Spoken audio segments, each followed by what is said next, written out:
You're watching DIYNate. If you enjoy this video, please consider subscribing. Don't forget to tell me about your project in the comments.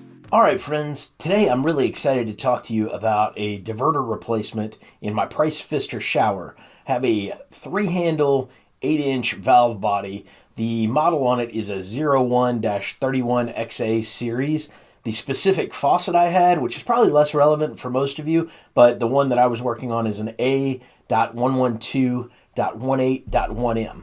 Now the backstory on this is how I knew I had a diverter problem. My water was turning on both the shower head and the faucet itself. So water's coming out of both, regardless of which way I turned. I got more action when I'd turn it all the way to the open position, which is where the shower going on. But at the same time, when I would turn it the other way, I still had water coming out of both the shower head and the faucet. So I knew there was something going on. I was hoping it was the diverter. My first step, and this requires a little bit of project management. My first step was to call Price Pfister and to confirm with them that that in fact is the issue and that's how they would recommend resolving it. They offered to replace the cartridge. Since they do have a lifetime warranty, you'll find this with other manufacturers such as Delta and several others. So if you call them, they're likely to send you the cartridge. In fact, in my case, they sent me both the cartridges as well as the stem diverter, and so I was able to deal with one of those. If I'd gotten in there and found that the issue was actually a cartridge, that would have been frustrating, so I was glad they sent me all the parts. Now I've got the 2 cartridges in case I need to replace those in the future. Basically, I had some relatives. This is in a basement bathroom, and this is where we send our guests to our basement to stay the night, and then they can shower and clean up. Well, it's pretty frustrating if you're not getting the full spray effect when you're taking a shower, and you don't have the full bath effect if you want a bath. So really getting that fixed was important. We've got some guests coming over soon for Thanksgiving, so we wanted to get this repair done. So I did plan ahead. I got these parts in. It took me a month or 2 to get around to the project to get it done. I did call Price Pfister as well and asked them if, do you have any videos or anything that you could show me on this? They said they don't, and they sent me these instructions. So I've got these in the background of the video. I did find some other people on YouTube doing a similar process, but hopefully this helps you. I wanted to take the time and put this together. In the back of the video, you're also going to see several pages with the instructions that are in this that I used. I would say primarily the most important instruction was step 9 for diverter replacement in this manual here. And step 9 is really focused on the diverter maintenance, and that was really a big part of it. Now, the replacement part specifically that I used was 910-0220. So if you call Price Pfister and you need that part, that is the one you're probably looking for if you have the same issue I had. At the same time, your style and model may be a variation, may have differences in that. The other part of that is if you aren't going to go ahead and get it through warranty, you can buy these online, Amazon and other places. So I will leave a link to this stem diverter kit in the video description. Hopefully that works out for you if you're not able to get it replaced through warranty.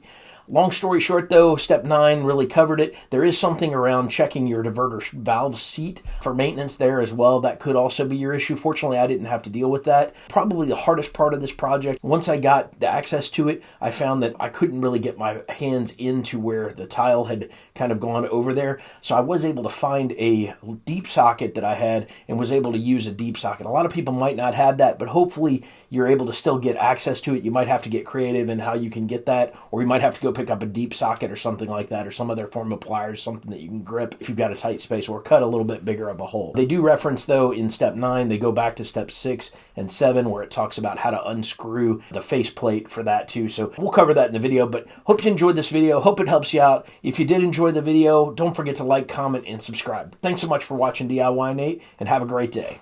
Alright friends, on this episode of DIYNate, I have a Price Pfister faucet that is giving me a hard time. Right now, when I turn on the water, what I get is water coming out of the spout as well as the shower. So the problem is, I believe it's the diverter. Now I'm self-diagnosing and I have already called Price Pfister, so this project requires a little bit of preparation. You've got to know your problem. You've got to ideally make a phone call into the company that supports the faucet and their cartridges and their diverters. Fortunately, Price Pfister is a great company that supports their products. They're backed by, I believe, Spectrum Brands. They have several different products in their family, and Pfister and some others like Delta have cartridge warranties and other things that they'll send you lifetime product replacements if you need them. So in this case, if my theory holds and it is truly the diverter is the problem, we're going to be changing that out. So they also sent me 2 hot and the cold cartridge. You could do those as well. My theory here is it's just the diverter that's the problem. I'm going to show you the issue I'm having. So if I turn my tub on, hot water,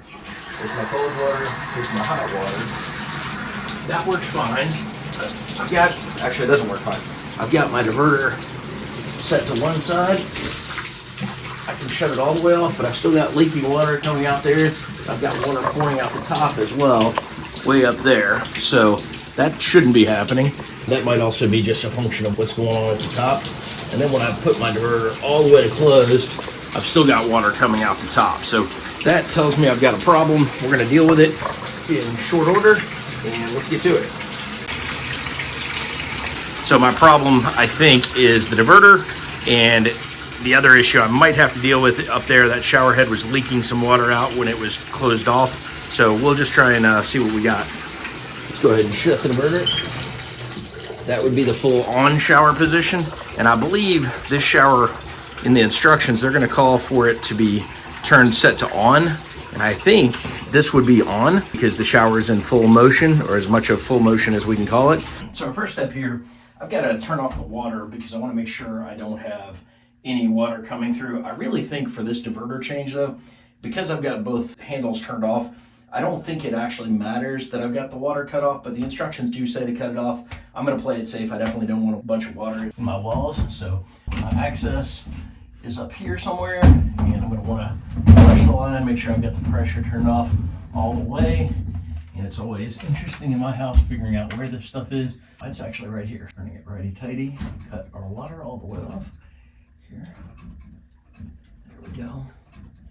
And soon, once I do this, we should lose the pressure and water should not keep flowing directly to this tub.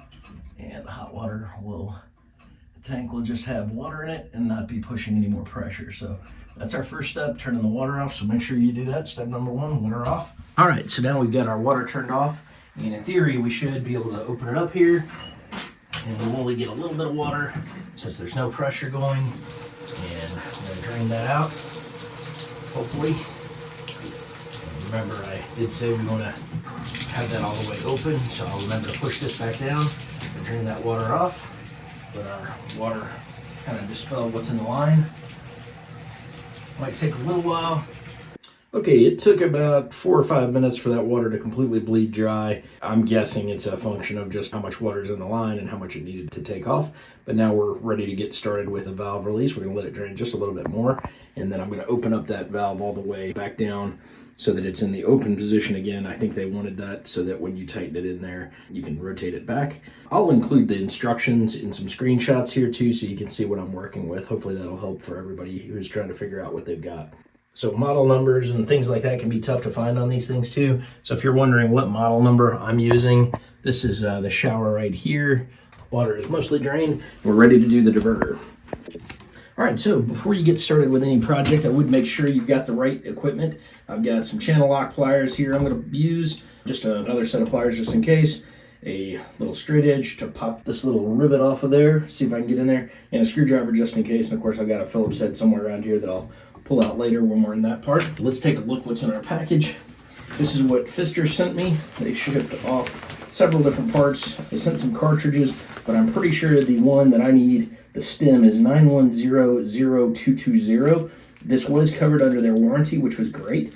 And so we're going to take a look at what's in this little package here. They also sent me 2 other parts for this specific type of faucet, and I'm hoping they got the right part. This is definitely a project where you don't want to have your faucet taken apart and not have the right part, because then you are looking at a challenge of figuring out how to cut water off to this location and have to go get a faucet in a hurry so that you can get the water back onto your house. So the other parts they've got are the 9100300. They shipped me 2 of these, which are the hot and the cold cartridges. So depending what your problem is, you may need these models, and you may or may not have the same model as I have. So obviously take note, you can check it out and call Pfister. They can help you out with that too. Okay, so we're gonna go ahead and bust into this guy.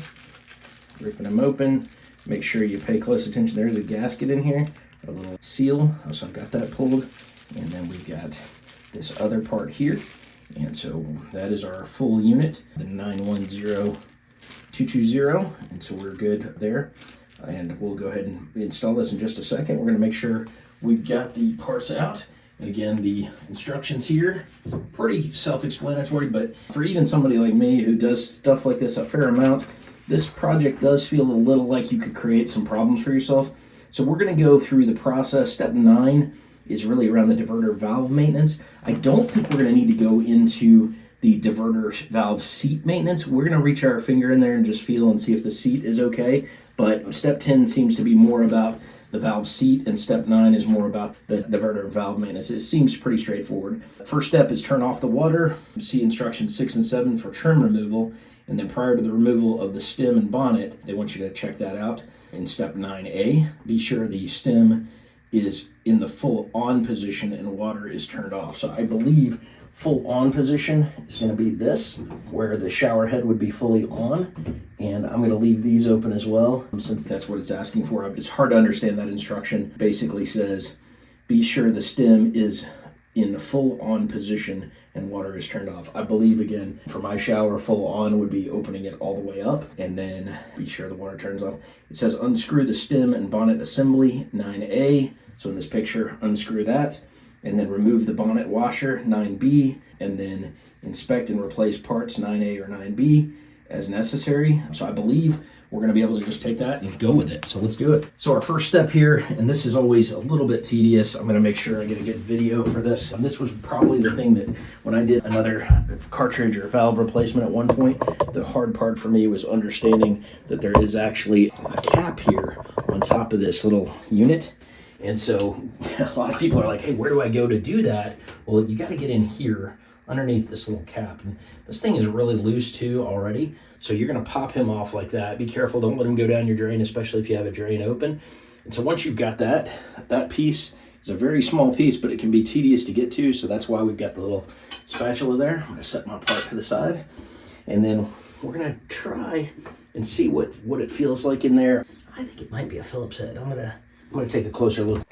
Okay, so as I was expecting, it's a Phillips head inside there. So I'm going to use my Phillips screwdriver to get to that. So we're going to go ahead and take our Phillips screwdriver. We'll loosen that up and go from there. Okay, so I've just got my little snap-on ratcheting screwdriver. Hopefully it'll fit. I think I can get in there. Okay, there we go. So now we've got that whole head off, and we're now into the cartridge world here. This is kind of where you get into the, removing this little piece right here. Let's see here. May or may not have something holding it on there. I'm not exactly sure what. I think there's a little bonnet nut around there. It's keeping him from, I may have to work that thing. Boy, it's a very small, it is hard for me to get to. I do have a pair of rubber pliers too. Usually you would think this would not be too bad, but again, some of you are going to try and avoid scratching your surfaces, so there we go. Okay, so it's just a matter of moving it around a little bit. Whole piece came off, so we're good. We're going to keep on moving on this one.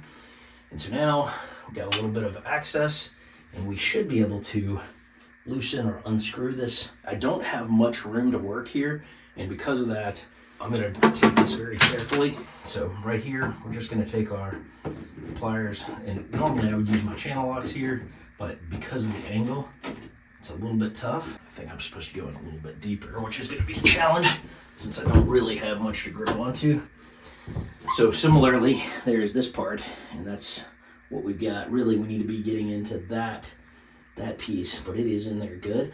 This is where, in my case, this is porcelain, so I really don't want to have to cut anything. Maybe using 2 screwdrivers, I might be able to twist them off. It's going to take some serious torque to get onto that piece back there. I might be able to use something like a spark plug wrench to see if I can set it. So I'm going to see if I can find a different tool for the job here.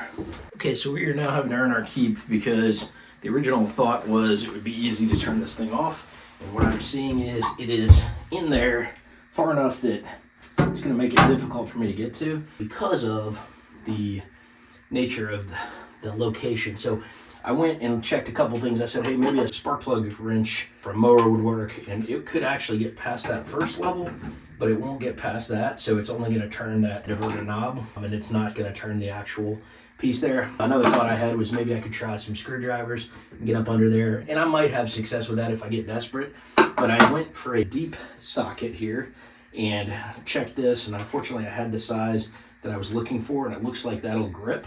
And so I went and grabbed, this one's a monster tool here, and so a lot of you may not have this locally, so hopefully you don't run into the same issue I had, but I'm hoping I can get that and get a little bit of force on it just to turn it enough to start to thread it by hand. There we go. So I'm on it, and now I'm going to turn it just a shade.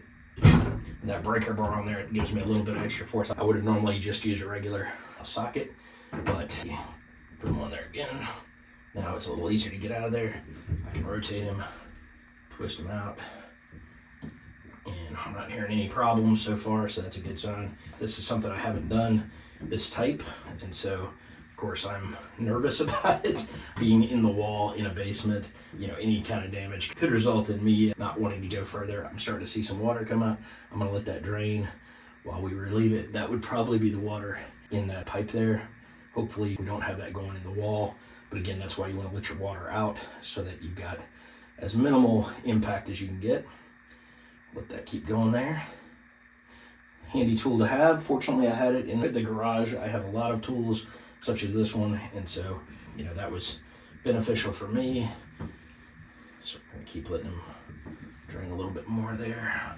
Rotate him. I'm sure I could do this by hand now. I'm just going to kind of keep working him.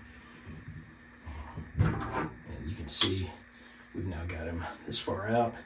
Now we've got the hand motion there, and he's coming out.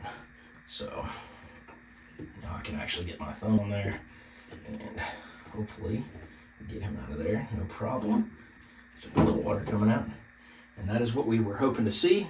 There is our part. Everything is out, and we are in pretty good shape. So really, the other thing we want to reach in there and see if we can feel, make sure there's a seat, and I don't know that I'm going to be able to feel that. They did not give me a different part for that diverter, so I'm just comparing it to what I've got here. We see that that plastic piece is there. There is a ring right there, so we're in pretty good shape to pop this guy in. So that little ring just goes over the top, and this one had the ring most likely. Yeah, it's there. So there is a ring, I think, around there. So that's what your ring is going to do. And so I think we're ready to put this guy back together, which is awesome. Now that we got that easy part done, this should be a lot smoother going in than it was coming out. Fingers crossed. And we're just going to feed him in, and we're going to just make sure we fit him. We don't want to cross thread him. Make sure it's a nice smooth entry point there. Feels like it's going in pretty smooth. Now I can start to feel the diverter give a little bit when I'm doing it by hand. So I'm going to go ahead and use my larger wrench here. We'll start tightening them in. Again, I want to make sure I'm not cross threading, so don't really want to put any pressure on it that's problematic. And again, how much pressure I put on here is probably debatable. The fact that I was able to put him in there that much, didn't put a ton of pressure to get that guy in there. I may do one more slight turn just to make sure he's in pretty good. Okay, we're good. I think we're good. And we're going to check our water before we put it all back together. We're going to test it and just see if we've got water flowing the way we would expect, or if it's a different problem. So let's take a look, and we'll go from there. All right, so a couple other steps we're going to take. We are going to make sure that this little diverter part is on well. I'm going to try and make sure I've got him in there pretty well. Grab that guy, just tighten him in there, which is probably going to tighten our overall, and that's probably going to tighten everything a little bit. So once he's in there well, that should let the handle spin pretty well. I want to over tighten him for sure, but tighten him in enough. We're going to go ahead and turn our water back on and make sure that it's doing what we want. Otherwise, we may have a different problem. We may need to pull that back out. So we're going to turn our handles off for starters. We'll make sure things are good here. And now we're going to go ahead and turn our water on. And at this point, we shouldn't have any water draining through. And then as long as we don't hear anything, that'll be good. And then we'll test our diverter put back together. Water pressure is going now. And let's just see if our hope here is what we expect. Be careful with your tools, banging in the bottom of your tub. Let's just see if that diverter was the answer to our prayers. Fingers crossed, guys and gals. Here we go. Red water coming from the top. Awesome sauce. Other side. Check it from this angle. Again, no water coming from the top. That is our answer. Answer to our prayers. The diverter was the solve. We are good to go. Put it back together, and we're good. Okay. Okay, folks, so I am pumped. The answer to my prayers was the diverter, so we are good to go. Also, just as a little backstory here, I've got some relatives coming in this weekend, and this project is keeping them from being able to use my guest basement bathroom. And so because of that, now they can take a decent shower and we will be good to go. So I feel confident that with this repair, we are now back in shape with everything good to go. Go ahead and tighten this guy on there. You know, really for me, that simple repair, free of charge, just my own labor to do the work, it's pretty awesome. So the other part of this, you know, we want to make sure there's a screw in there. So we want to make sure we line that up, and we'll set this diverter somewhat like, let's see, if full bore open is up here. I think that's pretty good. We'll lock it there. That's fully open. And then we'll screw our piece in here. I'm really excited though. You do want to make sure you tighten this little flange as much as you can. The little washer there, you might be able to screw it in a little bit, but we're gonna go ahead and pop this guy in the fully on position. I feel like that's tight enough for me. Come back here, tighten this guy in. Water on, you know, being in the open position or fully open, that gives us the feeling that, hey, we're gonna be in good shape when we rotate it back the other way. We will test it one last time, and I'll put that in there because I'm not worried that it's not going to work, but we'll test it with the opening all the way open as well. I did tighten the top shower, and it was somebody had probably tried to tinker with the shower. It might have even been me, thinking the shower head was the problem. So we'll go ahead and open it fully, and that would be our fully open right there. Let's go ahead and see what fully open looks like. Make sure that's doing what we need it to do. No water coming out of the bottom. Only water coming out of the top. And so as you can see, shower is working. I need to adjust the spray on it a little bit, but outside of that, we're in great shape. The diverter is doing its job. Nothing dripping from the bottom, so that feels really good. I really hope you're able to get your project solved, your diverter if that's the problem, or get your cartridges changed out. Pretty easy process. The hardest part was figuring out how to get in that wall. I was fortunate I had a long, deep socket to be able to get in there and grab it. So I was very fortunate on that. In fact, let's just check the deep socket size. Deep socket size that I needed was a 15/16, so almost an inch socket, and that worked out well for me. I was able to put some pressure and twist it. All right, folks, you've been watching DIYNate. I really hope this project helped you repair your, whether it's Price Pfister, Delta, or something else. Hopefully it gave you the confidence to get in there and swap out your diverter if you were seeing water coming from both places. If you had other issues, maybe you had to get into your cartridges. But either way, I really hope you appreciate the insights about calling your manufacturer and seeing if they'll ship it. It is a project you have to plan in advance. The day you want to work on it is probably not the day to be calling, because you do have shipping time, 7 to 10 days most likely, unless you go to the store and buy it, and you can certainly do that. I will leave some links in the video description below if you do choose to buy some cartridges or some other parts. I'll also leave a link to some tools. Thank you so much for watching DIYNate. If you enjoyed this, don't forget to like, comment, and subscribe. Have a great day.